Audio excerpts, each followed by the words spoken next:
The scorching Arizona sun beat down mercilessly as Madeleine Andrews watched in disbelief as the stagecoach, her only lifeline to civilization, disappeared into the dust cloud on the horizon, leaving her stranded in the unforgiving desert with nothing but her carpetbag and the clothes on her back. "Wait. Stop." "You've forgotten me," she screamed, her voice cracking as the realization settled in that they weren't coming back. The driver hadn't even looked back when she'd stepped off during their brief water stop to collect some desert flowers. Now, as the last rumble of wheels faded into the distance, Madeleine felt the first tendrils of panic wrap around her chest. The year was 1875, and the western frontier was no place for a woman alone. Madeleine had been traveling to Tucson to start a new life as a schoolteacher after leaving behind a failed engagement in Boston. At 24, she had convinced herself this journey would be the fresh start she needed. Now, as the sun climbed higher in the cloudless sky, she wondered if it would be her final adventure instead.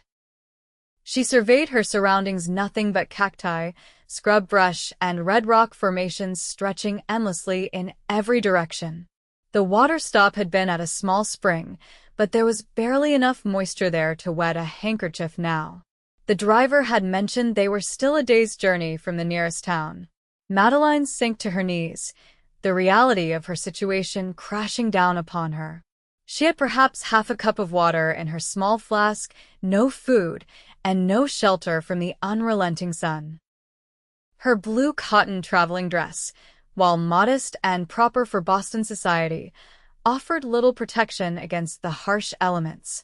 Already, she could feel sweat trickling down her back, and her throat had begun to parch. "God help me," she whispered, fighting back tears. Crying would only waste precious moisture. Hours passed, and Madeleine tried walking in the direction the stagecoach had gone, but her heeled boots were not made for desert travel. She stumbled repeatedly on the uneven ground, finally twisting her ankle painfully on a hidden rock. By mid-afternoon, she had found a sliver of shade beneath a small outcropping of rock and huddled there, her lips cracked and her head pounding from the heat. She must have drifted into unconsciousness, because the sound of approaching hoofbeats seemed at first like a dream. When she opened her eyes, the sun was lower in the sky, casting long shadows across the desert floor. The hoofbeats grew louder. "Hello," she called out, her voice barely a rasp. "Please help me." A large paint horse appeared around the bend, and atop it sat a man whose face was shadowed by a wide-brimmed hat. He pulled his horse to a stop when he spotted her, and for a moment, they simply stared at one another, predator and prey sizing each other up in the wilderness. "Madam," the rider said finally, dismounting with the fluid grace of someone who'd spent most of his life on horseback. "What in tarnation are you doing out here, all by your lonesome?" Madeleine tried to stand, but winced at the pain in her ankle. "The stagecoach. They left without me during the water stop. I only stepped away for a moment." The man approached her cautiously, as if she might bolt like a frightened deer. Up close, she could see he was tall and broad-shouldered, with sun-bronzed skin and eyes the color of a summer storm. A week's worth of stubble darkened his jaw, and his clothes, a faded blue shirt, worn leather vest, and dusty denim pants, spoke of a hard life lived outdoors. "Name's Matthew Ford," he said, kneeling down to her level. "Ranch hand at the Triple Creek, about 15 miles east of here." "Madeleine Andrews," she replied, trying to maintain her dignity despite her desperate situation. "I was on my way to Tucson. To teach." Matthew's eyes took in her bedraggled appearance, lingering on her injured ankle. Without a word, he reached behind him and unhooked a battered canteen from his saddle horn. "Here," he said, offering it to her. "Small sips now. Too much at once will make you sick." Madeleine accepted the canteen with trembling hands, fighting the urge to gulp down its contents. The water was warm and tasted faintly of metal, but it was the sweetest thing she'd ever experienced. "Thank you," she whispered after taking several careful sips. Matthew nodded, his expression softening slightly. "Can't leave you out here. Night's coming, and that's when the real trouble starts. Coyotes, rattlers. Not to mention the Apache, who sometimes pass through these parts." A shiver ran down Madeleine's spine despite the heat. "What will we do?" "Well, Miss Andrews, I reckon you'll have to ride with me back to the ranch. My horse can carry us both, and the foreman's wife can tend to that ankle of yours."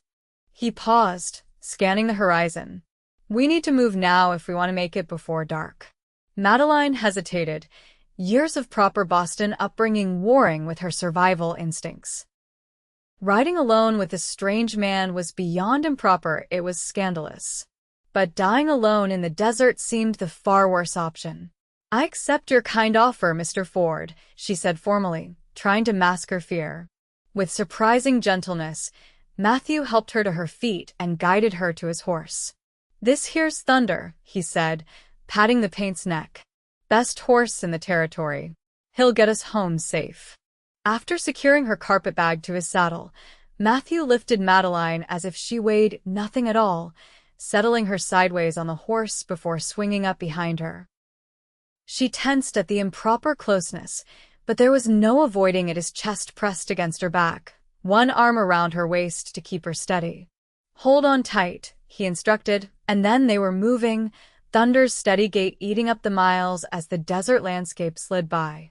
As they rode, Matthew explained that he'd been tracking a stray calf when he'd found her. "Lucky thing," he remarked. "Not many folks come through this particular stretch." "Do you think the stagecoach will realize I'm missing?" Madeleine asked, clinging to hope that someone might already be searching for her. Matthew's pause told her everything she needed to know. "Those drivers don't typically do head counts, madam. They're paid to keep to schedule, not babysit passengers." The blunt assessment stung, but Madeleine appreciated his honesty. As the sun sank lower, the desert air cooled rapidly. She shivered, and without comment, Matthew pulled a woolen blanket from his saddlebag and wrapped it around her shoulders. "We're making good time," he said, his breath warm against her ear. "Should be there within the hour." True to his word, as twilight descended, they crested a hill, and Madeleine saw lights twinkling in the distance. The Triple Creek Ranch sprawled across the valley below a large main house, several outbuildings, corrals, and a bunkhouse.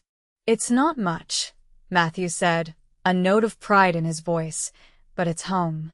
Their arrival caused quite a stir. Ranch hands emerged from the bunkhouse, and a stout woman with iron gray hair hurried from the main house, wiping her hands on her apron. "Matthew Ford." "We were about to send out a search party," she scolded, then stopped short when she saw Madeleine. "And who might this be?" "Found her abandoned in the desert, Mrs. Hollister," Matthew explained as he dismounted, then reached up to help Madeleine down. "Stagecoach left her behind at Sycamore Spring. She's hurt her ankle some." Mrs. Hollister's expression transformed from suspicion to concern in an instant. "You poor child. Bring her inside, Matthew. Right this way."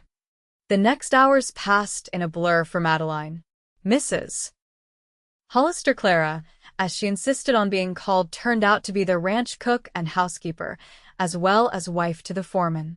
She fussed over Madeleine, drawing a bath, providing a simple nightgown and robe, and wrapping her swollen ankle with practiced hands.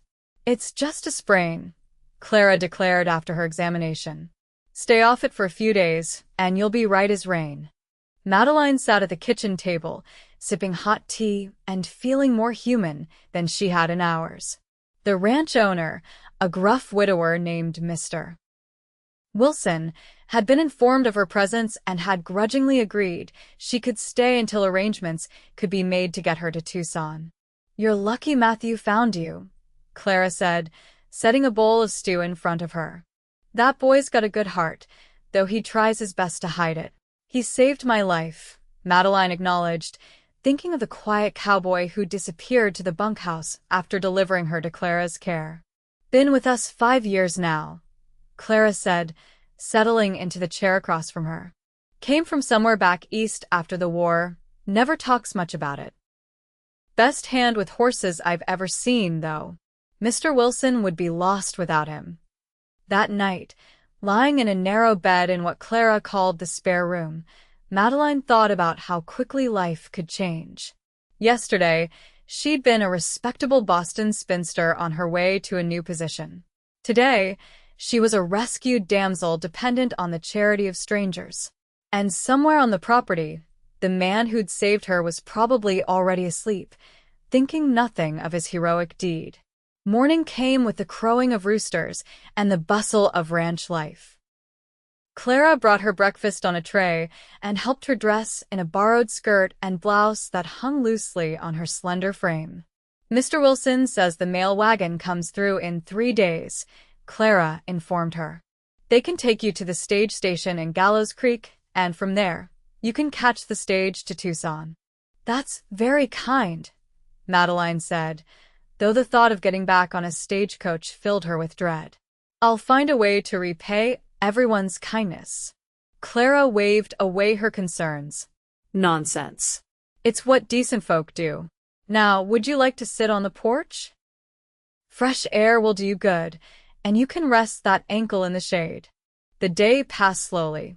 Madeleine watched the activity of the ranch from her perch on the porch, swing cowboys riding out to check the herds, others mending fences, or working with horses in the corral. She caught glimpses of Matthew throughout the day, his tall figure distinctive even at a distance. Late in the afternoon, as the worst heat of the day began to subside, he approached the house, hat in hand. He'd clearly cleaned up, his dark hair still damp at the temples, his face freshly shaved. Miss Andrews, he said, stopping at the bottom of the porch steps. Wanted to check how you're faring. Much improved, thanks to you and Mrs. Hollister, she replied, suddenly conscious of her borrowed clothes and disheveled appearance. I can't thank you enough for what you did yesterday. Matthew ducked his head slightly, clearly uncomfortable with her gratitude. Any decent man would have done the same. But it was you who found me, she insisted. And it was your water and your horse that saved me. A ghost of a smile touched his lips. Thunder deserves most of the credit. Smart horse. There was an awkward pause, and Madeleine found herself wishing he would join her on the porch instead of standing stiffly below. I hear you're headed to Tucson, he said finally. To teach school. Yes. They've established a new school for girls there, and they needed teachers with proper Eastern education. She hesitated. At least, that was the plan before I nearly died in the desert. Matthew's smile widened slightly. Sounds like you've still got your spirit at least. That's good. You'll need it out here. Before she could respond, one of the ranch hands called for Matthew, and with the tip of his hat, he was gone, striding across the yard with long, confident steps. That evening, Clara brought up a small trunk. Found these in the attic. Belonged to the missus before she passed. God rest her soul. Mr. Wilson said you're welcome to anything that fits. Can't have you traveling in borrowed duds. Inside the trunk were several dresses, simpler than Madeleine's Boston finery, but far more practical for frontier life. There were also undergarments, a pair of sturdy boots, and even a wide-brimmed hat. This is too generous, Madeleine protested, but Clara would hear none of it. Been sitting there gathering dust for years. Better they get some use. She paused. I saw Matthew talking to you today. He doesn't usually seek out company. Madeleine felt a flutter in her stomach that she quickly suppressed. He was just being polite.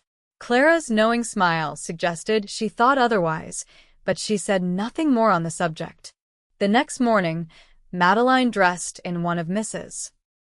Wilson's old dresses, a simple blue calico that required only minor adjustments, and made her way carefully to the kitchen, her ankle much improved but still tender. I'd like to help, she told Clara firmly. I can't just sit around for 2 more days. The older woman assessed her for a moment, then nodded. Can you bake? Yes, very well actually. It was one of the few domestic arts my mother insisted I master. Then you can help with the bread and pies. Those men work up fierce appetites. Working alongside Clara proved to be exactly what Madeleine needed. The familiar rhythm of kneading dough and rolling pastry calmed her nerves and gave her a sense of purpose. By midday, the kitchen was filled with the aroma of fresh bread and apple pies cooling on the windowsill. "You've got a gift," Clara said approvingly. "Those might be the prettiest pies I've seen in years." Madeleine flushed with pleasure at the praise. When the ranch hands came in for the midday meal, their appreciative comments further boosted her spirits. Matthew was among them, and though he said little, the way his eyes lingered on her as he thanked her for the meal sent warmth spreading through her chest. That afternoon, as Clara rested, Madeleine ventured out to the small kitchen garden behind the house. The vegetables needed weeding, and though it was hot work, she found satisfaction in the simple task. She was so absorbed that she didn't hear approaching footsteps until a shadow fell across the garden plot. "Should you be on that ankle?"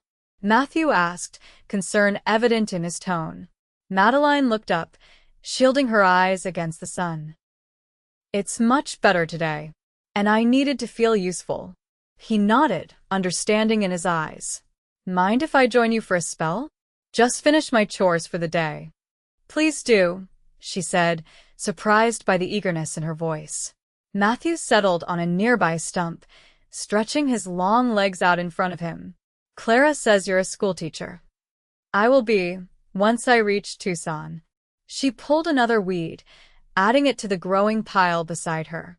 "I taught at a ladies' seminary in Boston for 2 years after finishing my own education." "Why leave?" "Boston seems a far sight more civilized than Tucson." Madeleine hesitated, wondering how much to reveal. "I was engaged to be married," she said finally. It didn't work out. Staying in Boston afterward became uncomfortable. Matthew's expression remained neutral, but his eyes softened. "His loss," he said simply. The comment, spoken without artifice or flirtation, touched Madeleine deeply. "What about you?" she asked, eager to shift the focus from herself. "Clara mentioned you came from the East as well." A shadow crossed Matthew's face. "Pennsylvania. After the war, there wasn't much left for me there." "You fought." "Union cavalry. Saw more than my share of bloodshed." His jaw tightened. "Came west to find peace, I suppose.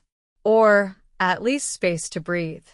Madeleine nodded, understanding more than she could express. They sat in companionable silence for several minutes, the only sounds the buzzing of insects and distant cattle. "I could show you around the ranch tomorrow if you'd like," Matthew offered suddenly. "There's a gentle mare in the stable that could carry you without troubling your ankle too much." "I'd like that very much," Madeleine replied, her heart skipping a beat at the prospect of spending more time with him. The next morning dawned clear and cooler than previous days. Matthew appeared at the house shortly after breakfast, leading 2 horses his own thunder and a dappled gray mare with gentle eyes. "This is Daisy," he said, patting the mare's neck. "Sweetest horse on the ranch. Perfect for a lady." Madeleine approached cautiously, having ridden only occasionally in Boston's parks. Daisy snuffled at her hand, apparently approving of her scent. "She's beautiful," Madeleine said, stroking the horse's velvety nose. Matthew helped her mount, his hands strong and sure at her waist. Once she was settled in the side saddle, as was proper for a lady in a dress, he swung up onto Thunder with practiced ease. "We'll take it slow," he promised. "Let me know if your ankle starts to pain you." They rode at a leisurely pace, Matthew pointing out features of the landscape and explaining the workings of the ranch. Madeleine found herself captivated not just by the sweeping vistas of mountains and valleys, but by the man himself. When he spoke of the land, a passion entered his voice that transformed him. They stopped to rest by a small creek that cut through the property, giving the ranch its name. Dismounting, Matthew spread a blanket under the shade of a cottonwood tree and helped Madeleine down. "It's peaceful here," she observed as they sat side by side, watching the water bubble over stones. This is my favorite spot on the whole ranch, Matthew admitted. Sometimes I come here just to think. What do you think about? Madeleine asked, then blushed at her forwardness. I'm sorry, that's too personal. No, it's all right. Matthew plucked a blade of grass, twisting it between his fingers. I think about the past sometimes. The future more often. What kind of life I want to build out here. And what kind is that? His eyes met hers, serious and intent. Honest work. A place of my own someday. Maybe. Someone to share it with. The air between them seemed to thicken with unspoken possibilities. Madeleine looked away first, her heart racing. The mail wagon comes tomorrow, she said softly. I know. Matthew's voice held a note of regret that matched her own conflicted feelings. On their ride back to the ranch, they spoke of lighter things, books they had read, places they had seen. Madeleine discovered that Matthew was far more educated than his rough exterior suggested, having attended college for a year before the war interrupted his studies. Is that why you noticed my books? She asked, remembering how carefully he had secured her carpet bag, which contained several beloved volumes. He smiled, a full, genuine smile that transformed his face.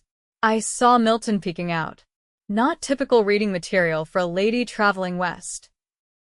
Paradise Lost has been a favorite since I was 16, she admitted. Though my former fiancé thought it unbecoming for a woman to be so interested in theological debate. Sounds like a fool, Matthew said bluntly, making her laugh. That evening, after supper, Madeleine found herself on the porch again, watching the sunset paint the western sky in shades of orange and gold. The thought of leaving the next day filled her with an unexpected sadness. In just 3 days, the Triple Creek Ranch had begun to feel like a place she could belong. Matthew joined her as twilight deepened, settling into the chair beside hers. For a while, they simply sat in comfortable silence. I've been thinking, he said finally. There's no school in Gallows Creek. Plenty of children who could use education, though. Madeleine turned to look at him, surprised by the direction of his thoughts. Are you suggesting I should stay there instead of continuing to Tucson? It's closer, he said carefully. And I ride into town most Saturdays. Could visit, if you wanted. The implication behind his words made her breath catch. Matthew. I know it's sudden, he interrupted, his voice low and urgent. We've only just met. But I've never felt this kind of connection with anyone before. When I found you in the desert, it was like I was meant to be there. Madeleine's heart raced. The proper response would be to gently rebuff him, to insist they barely knew each other. But propriety had nearly cost her life in the desert, and something deeper than convention was stirring within her. I feel it too, she admitted. But I have obligations. A contract with the school in Tucson. I understand. Matthew's expression closed off slightly. Just thought I'd mention it. They parted that night with formal good wishes, the moment of connection seemingly lost. Madeleine barely slept, her mind churning with possibilities and fears. By morning, she had made a decision. The mail wagon arrived mid-morning, a dusty conveyance driven by a weather-beaten man named Jenkins who eyed Madeleine with undisguised curiosity as Clara explained the situation. Can take you as far as Gallows Creek, he confirmed. Stage comes through there every Tuesday and Friday. Madeleine thanked him and went to gather her things, her original carpet bag and a small bundle of Mrs. Wilson's clothes that Clara had insisted she take. Matthew was nowhere to be seen, and a hollow feeling settled in her chest at the thought of leaving without saying goodbye. As she stepped onto the porch, carpet bag in hand, she spotted him crossing the yard toward the house, his strides purposeful and determined. Her heart leaped at the sight of him. You're leaving, he said when he reached the bottom of the steps, his expression unreadable. Yes, the mail wagon is ready. Madeleine descended the steps slowly, coming to stand before him. I wanted to thank you again for everything. Matthew nodded stiffly. Safe travels then, Miss Andrews. She hesitated, gathering her courage. I've been thinking about what you said. About Gallows Creek needing a teacher. Hope flared in his eyes. And I'd like to see the town before I make any decisions. Perhaps you could show it to me when you come in on Saturday? A slow smile spread across Matthew's face. I'd be honored. I can't make any promises, she cautioned. I need to speak with the school in Tucson, see if they would release me from my contract. But you're willing to consider it? Yes, she admitted. I'm willing to consider it. The relief and joy that transformed his expression made Madeleine's heart swell. Without warning, Matthew closed the distance between them, taking her free hand in both of his. I know it's fast, he said quietly, but sometimes life moves that way out here. 3 days ago, I was just a ranch hand tracking a lost calf. Now I'm a man with hope for something I never thought I'd find. Madeleine squeezed his hand. We barely know each other. Then let me court you properly, he said earnestly. Starting Saturday in Gallows Creek. Let me prove that what I feel isn't just gratitude on your part or rescue fever on mine. Madeleine laughed softly at his phrasing. Rescue fever? It's a real affliction, he insisted with mock seriousness. Ladies being swept off their feet by handsome cowboys who happen along at just the right moment. Is that what happened? I was swept off my feet. His expression sobered. No. I think we met each other exactly when and where we were supposed to. The mail wagon's driver called impatiently, breaking the moment. With reluctance, Madeleine pulled her hand from Matthew's. Saturday, she said, making it both a promise and a farewell. I'll be there, he assured her. Then, before she could react, he leaned down and pressed a swift, gentle kiss to her cheek. Something to remember me by, he murmured close to her ear. The journey to Gallows Creek took most of the day, the mail wagon stopping at isolated homesteads and tiny settlements along the way. Jenkins proved to be quite the talker once on the road, filling Madeleine in on local gossip and history. When she cautiously inquired about the possibility of starting a school in Gallows Creek, his enthusiasm was immediate. Been saying for years the town needs a proper teacher. 30, 40 kids at least who get no schooling at all. Town council would snap you up in a heartbeat. The town itself was a surprise larger than Madeleine had expected, with a main street boasting a general store, hotel, bank, and several other businesses. Jenkins dropped her at the hotel with a tip of his hat and a promise to mention her to the mayor. 3 days passed slowly. Madeleine sent a telegram to the school in Tucson, explaining her circumstances and inquiring about a release from her contract. She also met with several town officials, all of whom expressed great interest in establishing a school with her as teacher.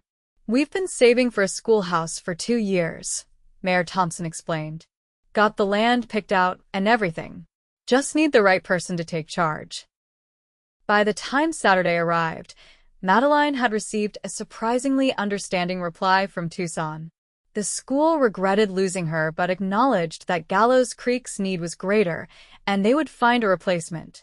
She was sitting on the hotel porch when Matthew rode into town, Thunder's distinctive paint coat visible from blocks away. Her heart quickened at the sight of him, freshly shaven and wearing a clean shirt beneath his vest. Miss Andrews, he said formally as he dismounted, though his eyes sparkled with genuine pleasure. You're looking well. As are you, Mr. Ford, she replied, fighting to keep her own smile contained. I believe you promised to show me around town. What followed was the most proper and yet most intimate courtship Madeleine could have imagined. Every Saturday, Matthew would ride into town, sometimes staying overnight, sometimes returning to the ranch the same day. They walked, they talked, they shared meals at the hotel restaurant. Sometimes they rode out to look at potential sites for the schoolhouse, which was rapidly progressing from plan to reality. During the week, Madeleine threw herself into organizing the school, recruiting students, and establishing herself in the community. She rented a small but tidy cottage near the center of town and gradually made it her own. Matthew was true to his word about courting her properly. He brought small gifts, wildflowers, a book of poetry he'd found in a dusty corner of the general store, candies from the confectionery. More valuable than any present, though, were the stories they exchanged, the gradual unfolding of their lives and hearts to each other. She learned of his childhood in Pennsylvania, his college aspirations cut short by war, the nightmares that still sometimes plagued him. He discovered her passion for learning, her secret dream of writing stories for children, the pain of her broken engagement to a man who had ultimately found her too opinionated and independent. "He wasn't worthy of you," Matthew said fiercely when she confided this. They were sitting by the creek on the Triple Creek Ranch, having ridden out together on one of his rare full days off. "Any man intimidated by your mind doesn't deserve your heart." Madeleine's breath caught at the intensity in his voice. "And what about you? Are you intimidated by a woman with opinions?" Matthew's gaze held hers steadily. "Intimidated? No. Impressed? Constantly." As summer turned to fall and the schoolhouse neared completion, their feelings for each other deepened beyond what either had thought possible in such a short time. Still, Matthew maintained a respectful distance, never presuming more than the occasional hand holding or brief kiss on the cheek. One crisp October day, as red and gold leaves drifted from the cottonwoods, Matthew invited Madeleine to ride with him to a special place. They traveled for nearly an hour before cresting a rise that revealed a small, verdant valley nestled between protective hills. "It's beautiful," Madeleine breathed, taking in the babbling creek, the stand of trees, and the rolling meadow beyond. "It's mine," Matthew said quietly. "Or it will be, once the final paperwork goes through next week. 160 acres, under the Homestead Act." Madeleine turned to him in surprise. "You're leaving Triple Creek?" "Starting my own place." He dismounted and helped her down, his hands lingering at her waist. "It's only 4 miles from town. Easy riding distance to the school." Understanding dawned slowly. "Matthew." He took her hands in his expression more serious than she had ever seen it. "Madeleine Andrews, when I found you in the desert 3 months ago, I was just trying to do the right thing. I had no idea that giving you my canteen and offering you my horse would change my life forever." Tears pricked at Madeleine's eyes as Matthew dropped to one knee before her. "I love you," he said simply. "Your courage, your kindness, your stubborn determination to forge your own path. I want to build a life with you, right here in this valley. Will you marry me?" Madeleine's heart felt too full for her chest. "Yes," she whispered. "Yes, I will marry you, Matthew Ford." His smile could have outshone the sun as he rose to his feet and pulled her into his arms. Their first proper kiss was everything Madeleine had dreamed it would be, tender yet passionate, a promise of all the days to come. They were married 6 weeks later in Gallows Creek's newly completed schoolhouse, with Clara Hollister weeping joyfully in the front row and the entire town in attendance. Madeleine wore a simple white dress ordered from a catalog, and Matthew looked impossibly handsome in a new suit. As they exchanged vows, Madeleine couldn't help but think of that fateful day when the stagecoach left her behind. What had seemed like the worst moment of her life had led her to this day, to this man, to a happiness she had never dared imagine for herself. After the ceremony, as they rode toward their new home in the valley, Matthew turned to her with a smile that still made her heart race. "Ready for our adventure, Mrs. Ford?" Madeleine leaned over to kiss him. "Convention be damned. Lead the way, Mr. Ford. I'll follow you anywhere." And as the sun set behind the mountains, painting the sky in brilliant hues of pink and gold, Madeleine knew with absolute certainty that being left behind in the desert was the best thing that had ever happened to her. For it had led her not just to water and survival, but to love and the promise of a lifetime of happiness in the arms of her cowboy.